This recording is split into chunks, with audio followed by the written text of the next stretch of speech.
నేను తెలంగాణ రాష్ట్ర వ్యాప్తంగా జరుగుతున్న ప్రతి అంశంతో పాటు రాష్ట్ర రాజకీయాలలో జరిగే వాస్తవాలను కూడా చర్చించే ప్రయత్నం అయితే చేద్దాం. సో మొత్తానికి రాష్ట్ర అసెంబ్లీకి సంబంధించిన బడ్జెట్ అయితే మనందరం కూడా చూసాం. బడ్జెట్కు సంబంధించి పురాపరాలను కూడా మనం నిన్నటి రోజున పూర్తి స్థాయిలో కూడా చర్చించే ప్రయత్నం అయితే చేశాం. దాంట్లో భాగంగా బడ్జెట్కు సంబంధించిన కొన్ని అంశాలలో రాష్ట్ర ప్రభుత్వానికి బడ్జెట్కి ఈక్వల్గా కూడా అప్పులు ఉన్నాయి.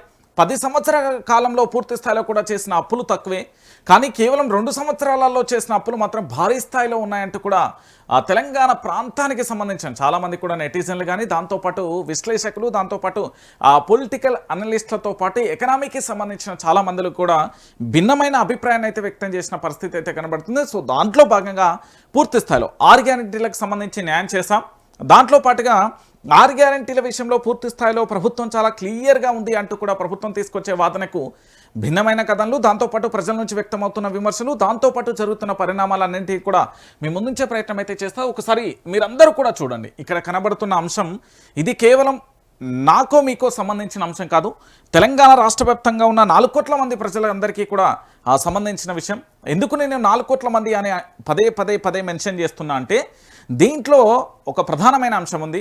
కాంగ్రెస్ పార్టీ అధికారంలోకి రాకముందుకు, అంటే ఈ రాష్ట్రానికి సంబంధించిన కాంగ్రెస్ పార్టీ అధ్యక్షుడిగా అప్పుడు రేవంత్ రెడ్డి గారే కొనసాగుతున్నారు. సో రేవంత్ రెడ్డి గారు కొనసాగుతున్న తరుణంలో పూర్తి స్థాయిలో 6 గ్యారెంటీలు, 13 అంశాలు, 420 హామీలు ఏవైతే ఉన్నాయో వాటన్నింటినీ కూడా ఒక బైబిల్గా, ఒక ఖురాన్గా, దాంతోపాటు ఒక భగవద్గీతగా కూడా చాలా సందర్భాలలో కూడా చెప్పిన పరిస్థితి కనబడుతుంది. అయితే ఆ పార్టీకి సంబంధించిన మరో కీలకమైన నేత, అది బట్టి విక్రమార్క కావచ్చు, లేదా శ్రీధర్ బాబు కావచ్చు, మధు యాష్కి కావచ్చు, షబీర్ అలీ కావచ్చు, లేకపోతే ఇంకెవరైనా కావచ్చు, వాళ్ళందరూ కూడా చెప్పిన అంశం ఏంటి? ఈ 6 గ్యారెంటీలు, 13 అంశాలు, 420 హామీలు ఏవైతే ఉన్నాయో వాటికి ఖచ్చితంగా కూడా చట్టబద్ధత కలిగిస్తాం, చట్టబద్ధత కల్పించే తీరుతామంటూ కూడా గతంలో చెప్పిన పరిస్థితి కూడా మీరు విన్నారు.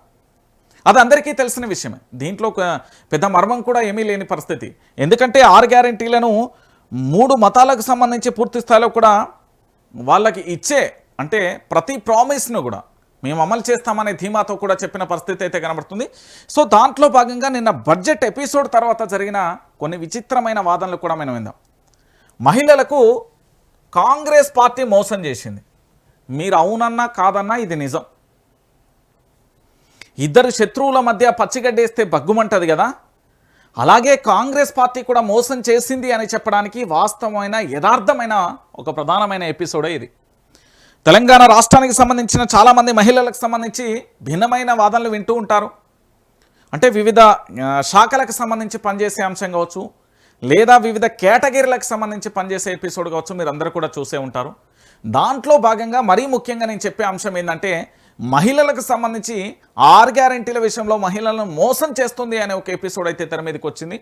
కేవలం మీరు ఆర్టీసీకి సంబంధించి మహిళలకు ఉచిత ప్రయాణం కల్పిస్తున్నామని ప్రభుత్వం చెప్పినప్పటికీ కూడా మరో మోసం కూడా బట్టబయలైపోయింది. ఒకసారి చూసే ప్రయత్నం అయితే చేద్దాం.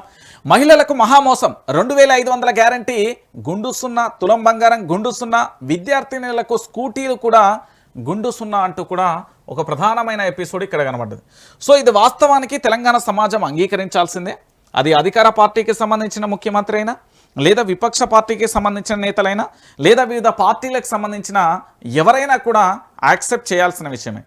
లేదు మేము కాంగ్రెస్ పార్టీ అధికారంలో ఉంది, ఖచ్చితంగా కూడా ఇంకా సమయం ఉంది, ఖచ్చితంగా కూడా మేము చేస్తామంటే 27 నెలల కాలంలోనే మీరు ఏమీ చేయలేకపోయారు. ఇక ముందున్న సమయం చాలా తక్కువ.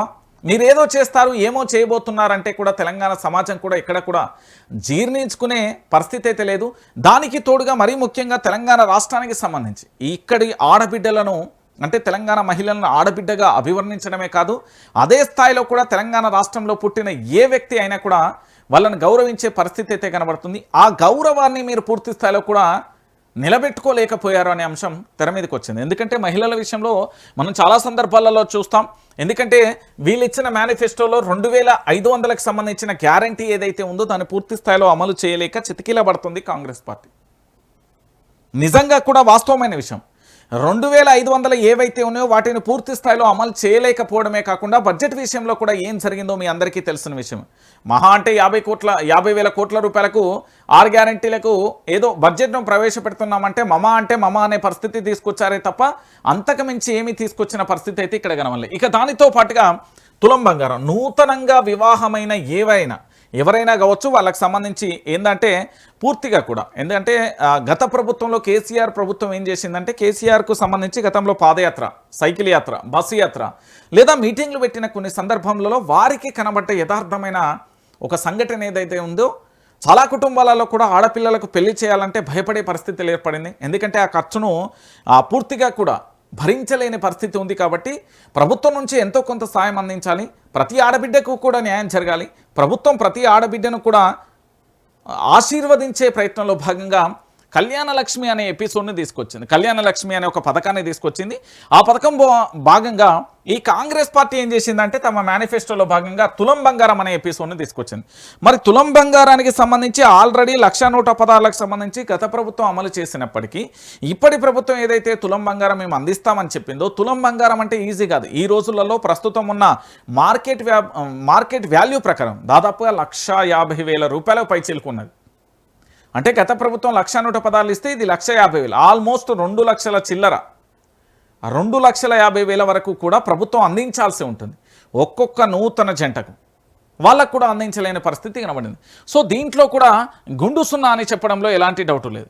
ఇక మా చదువుకునే నేటి బాలలే రేపటి భారత పౌరులు, లేకపోతే నేటి విద్యార్థులకు సంబంధించి భవిష్యత్తులో పూర్తి స్థాయిలో ఒక అడ్వకేట్గా, ఒక పైలట్గా, ఒక ఇస్రో శాస్త్రవేత్తగా, లేకపోతే ఒక కలెక్టర్గా, ఒక ఎస్పీగా, ఒక లాయర్గా, లేదా ఒక డాక్టర్గా, ఒక యాక్టర్గా వివిధ రంగాలలో చూడాలనుకుంటున్న మా తెలంగాణ ఆడబిడ్డలకు సంబంధించి వాళ్ళందరికీ కూడా ఇక్కడ ఎల్బీ నగర్కు సంబంధించి సరూర్ నగర్ స్టేడియంలో అప్పటి కాంగ్రెస్ పార్టీకి సంబంధించిన అధినేత్రి అనే నేను చెప్తాను. ఎందుకంటే ప్రియాంక గాంధీ వచ్చి విద్యార్థినులందరికీ కూడా స్కూటీలు అందజేస్తామని చెప్పింది.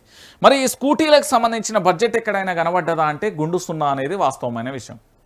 సో తెలంగాణ రాష్ట్ర వ్యాప్తంగా ఉన్న మా ఆడబిడ్డలను, మా మహిళా సోదరీమణులందరినీ కూడా, మా ఆడబిడ్డలందరినీ కూడా కించపరచడమే కాకుండా వాళ్ళకి ఇచ్చిన హామీలను నెరవేర్చుకోకపోవడం అనేది ఎంత దారుణమైన విషయం అనేది మనందరం కూడా ఆలోచించాల్సిన విషయం.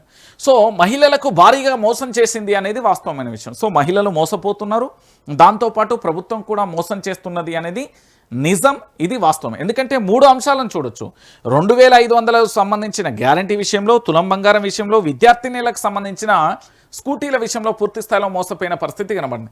ఇక దాంతోపాటు రైతన్నలకు సంబంధించి ఎందుకంటే 6 కాలం కష్టపడి పూర్తి స్థాయిలో అరవకొరం అంటే మార్కెట్కు తీసుకెళ్లిన మద్దతు ధర వస్తుందో లేదో తెలియదు, కరెంటు ఉన్నా లేకపోయినా, నీళ్లు ఉన్నా లేకపోయినా, ఎరువులు అందినా అందకపోయినా, పెట్టుబడి అందినా అందకపోయినా, ఆ కూలీ వాళ్ళు వచ్చినా రాకపోయినా పూర్తి స్థాయిలో 6 కాలం కష్టపడి పండించిన పంటను మార్కెట్లోకి తీసుకొచ్చి దేశానికి అన్నం పెట్టే రైతాంగానికి సంబంధించి జై జవాన్ జై కిసాన్ అంటాం. అంటే ఇక్కడ భారతదేశాన్ని రక్షించే మన బార్డర్లో ఉండే సైనికులకు ఎంత విలువిస్తామో అదేవిధంగా దేశానికి అన్నం పెట్టే రైతన్నకు కూడా అంతే విలువిస్తాం. అలాంటి రైతన్నకు కూడా కాంగ్రెస్ పార్టీ మోసం చేసిందంటే ఇంతకు మించిన మరో అంశం కూడా ఎక్కడ కనబడదు. ఒకసారి చూడండి, రైతన్నలకు దగ 15,000 రైతు భరోసా దోక, 500 పంట బోనస్ బోక, కౌలు రైతులకు సంబంధించి కౌలు రైతులకు దాంతోపాటు రైతు కూలీలకు కూడా దోక అంటూ కూడా చూస్తున్న పరిస్థితి కనబడుతుంది. ఇక్కడ చాలా స్పష్టంగా కూడా మనం చూడాల్సిన అంశం ఏంటంటే రైతులకు సంబంధించి 15,000 రూపాయలకు సంబంధించి రైతు భరోసా ఇస్తామని చెప్పింది.